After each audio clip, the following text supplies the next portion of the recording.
Cab driver Sandeep Rathore booking करते हैं गाड़ी की, राइड लेते हैं और बोलते हैं कि नोएडा से हमें दिल्ली जाना है। संदीप राठौर अपनी गाड़ी में जो 3 युवक थे उनको बिठा लेते हैं क्योंकि बुकिंग थी।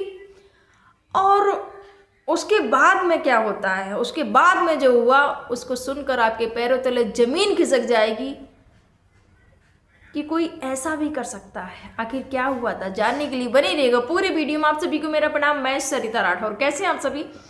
आशा करते हैं आप सब अच्छे होंगे, अपना और अपनी फैमिली का ध्यान रख रहे होंगे। फ्रेंड्स, आज की जो सच्ची घटना बताने जा रही हूँ मैं दिल्ली की है।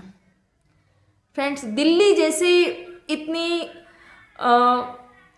भीड़ भाड़ वाले इलाके में भी लोग इस तरह की घटना को अंजाम दे देते हैं और आए दिन घटनाएं घटती रहती हैं।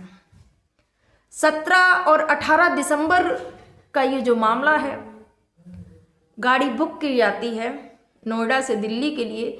संदीप वहाँ से उन युवकों को लेके, लड़कों को, और दिल्ली उनको जहाँ उतरना था वहाँ पर स्थान पर उतारते हैं और 400 रुपये उनके जो भाड़े के बने थे, उस किराए के जो 400 रुपये बने थे उसको बोलते हैं कि 400 रुपये आपका हुआ।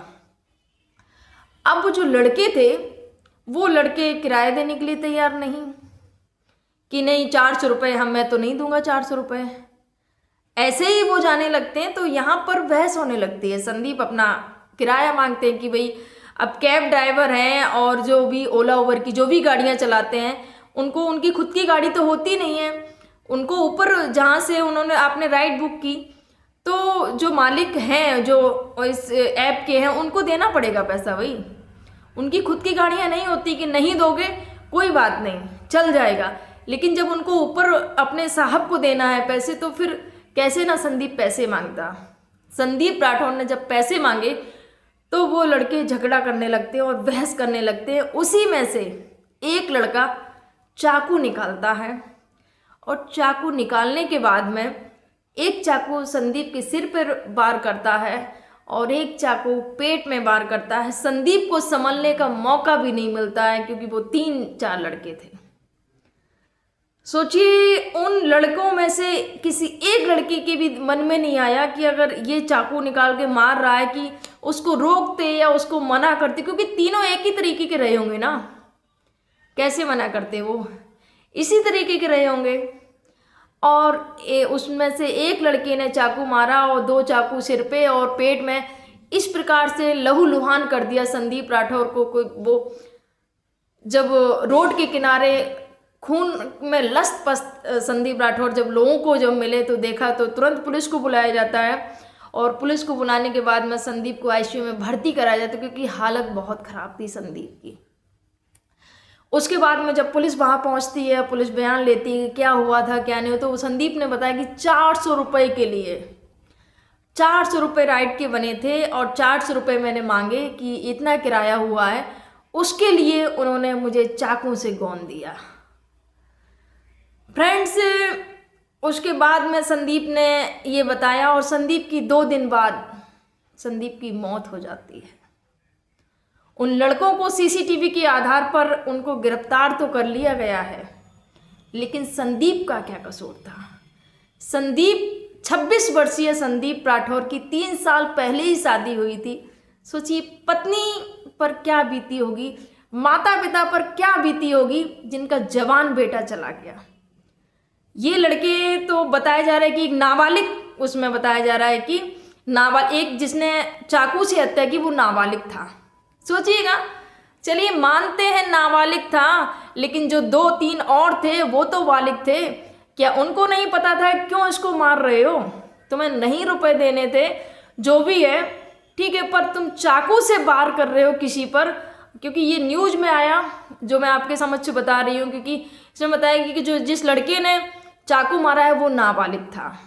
तो बस मेरे मन में यही है, वो नाबालिग था लेकिन जो और उनके साथी थे वो तो बालिग थे। क्या उनको नहीं समझ में आ रहा था कि ये जो कर रहा है वो गलत कर रहा है? क्या वो उसको रोक नहीं पा रहे थे? मुझे लगता है जितना ये लड़का, जितनी गलती इस लड़के की उतनी गलती उन दोनों की भी है साथ में। ये जो है इनको, मुझे लगता है इनको जेल में ही रहने देना चाहिए। ये निकल के कभी भी बाहर नहीं आने चाहिए, क्योंकि आज इन्होंने संदीप के साथ में किया है, कल जब जेल से बाहर आएंगे फिर किसी और के साथ में करेंगे। क्योंकि ऐसी अपराधी प्रवृत्ति के लोगों का मुझे लगता है समाज में रहना सही नहीं है, क्योंकि ऐसे लोग तो सबके लिए घातक है ना। क्योंकि कोई गरीब आदमी कोई ईमानदारी से पैसे कमा रहा है, मेहनत से पैसे कमा रहा है, और इस तरीके के चंद लोग हमारे समाज का माहौल खराब कर देते हैं, और ऐसे ही लोग घटनाओं को अंजाम दे देते हैं, जो कि संदीप के साथ में हुआ। ये जो 3 जो लड़के हैं फिलहाल गिरफ्तार तो हो गए हैं, अब जो भी है अब आगे पुलिस इस पर कार्रवाई करेगी, क्योंकि सीसीटीवी के माध्यम से इनको तीनों को गिरफ्तार किया गया, इनकी पहचान कर ली गई। लेकिन यहाँ संदीप राठौर का क्या कसूर था फ्रेंड्स? और ये पहली घटना नहीं है, द्वारका में भी एक घटना घटती है जहाँ पर एक भाई साहब अपना सब्जी का काम करके आ रहे थे और उनके हाथ में रुपए थे, दिन दहाड़े उनको गोली मार दी जाती है। दिवाली की पहली की ये घटना है। उसके बाद में उसका कुछ भी नहीं पता चला कि वो कौन था, किसने गोली मारी या जो भी है।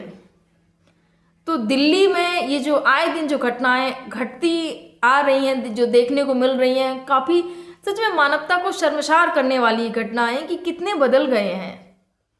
इंसानों के अंदर लगता है इंसानियत नाम की चीज़ ही नहीं रह गई है। वो चंद रुपयों के लिए किसी की हत्या कर देते हैं, थोड़ा भी विचार नहीं करते हैं कि उनकी भी फैमिली है, उनके भी माँ बाप हैं, उनके भी बच्चे हैं, उनकी भी बीवी हैं, उन पर क्या बीतेगी। अपने को कोई तकलीफ होती है, अपना थोड़ा भी दुख होता है तो हमें लगता है कि अरे हम बहुत परेशान हैं या हमें बहुत दुख है, हम बहुत, लेकिन दूसरे की हमें तकलीफ क्यों नहीं दिखती है। जिस दिन आप दूसरे की तकलीफ को अपनी तकलीफ समझ के जीने लगेंगे ना, उस दिन सच में आप एक अच्छे इंसान बन जाएंगे। और हाँ, संदीप का जब पता चला कि संदीप 2 दिन आईसीयू में एडमिट था, उसके बाद में संदीप राठौर की मौत हो जाती है, क्योंकि चाकू 2 सिर पे लगे थे, एक पेट में मारा था चाकू, और बहुत ज़्यादा ब्लीडिंग भी हो चुकी थी और बहुत ज़्यादा हालत ख़राब हो गई थी। इसके बाद में क्या हुआ, एक ही गांव में 2 अर्थियाँ निकलती हैं फ्रेंड्स। क्योंकि संदीप राठौर की जो गांव है, जो महेवा प्योली, वहाँ पर जब, क्योंकि उत्तर प्रदेश के महेवा प्योली के रहने वाले थे संदीप राठौर, यहाँ पर जब उनके गांव में खबर जाती है कि ऐसे ऐसे करके संदीप अब नहीं रहा है, जब ये पता चलता है तो जो उनके जो अड़ोस पड़ोस में जो लोग थे, घर परिवार के थे, सबके पैरों तले जमीन खिसक जाती कि ओहो।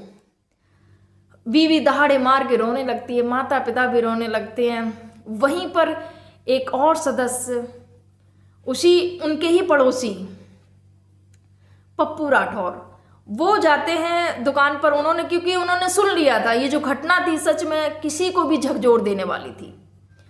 उसके बाद में वो दुकान पर जाते हैं और उनके सीने में दर्द होने लगता है।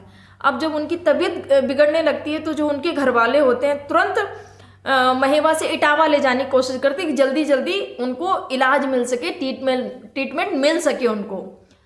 लेकिन क्या होता है कि रास्ते में ही उनकी मौत हो जाती है। सोचिए, एक गांव में 2 मौतें हो जाती हैं। यहाँ पर फ्रेंड्स, ये जो पप्पू राठौर की जो मौत हुई है, ये इनको सीने में दर्द हुआ, हार्ट अटैक, क्योंकि ये जो खबर सुनी वो इस खबर को बर्दाश्त नहीं कर पाए और उनको हार्ट अटैक आता है। उस वजह से उनकी मौत हो जाती है। फ्रेंड्स, एक बात हमेशा याद रखिएगा, हमेशा अपने घर के बच्चों को भी बताइएगा, कभी भी सीने में दर्द होता है, दिक्कत होती है, तो तुरंत अगर हृदय की गति रुक जाती है तो दोनों ये जो हाथ होते हैं इनको ऐसे करके, ऐसे, और ये हथेलियों से सीने में पंप करना, ऐसे करके ऐसे, जितना हो सके यहाँ दबाना है, यहाँ दबाना है। जब तक आपको दबाते रहना है तब तक कि सांस वापस नहीं आ जाए। CPR देना है, अपने मुंह से सांस देनी है सामने वाले इंसान को, जिसको भी ये प्रॉब्लम हो रही है। और अगर आप थक जाएं तो दूसरे किसी से दबाइएगा, लेकिन जब तक यहाँ पर दबाते रहिए सीने में, जब तक कि सांस वापस ना आ जाए। अगर मुझे लगता है कि सही समय पर अगर जो भी लोग उनके साथ में थे, अगर उनको ये जानकारी होती तो शायद आज उनकी जान बच जाती।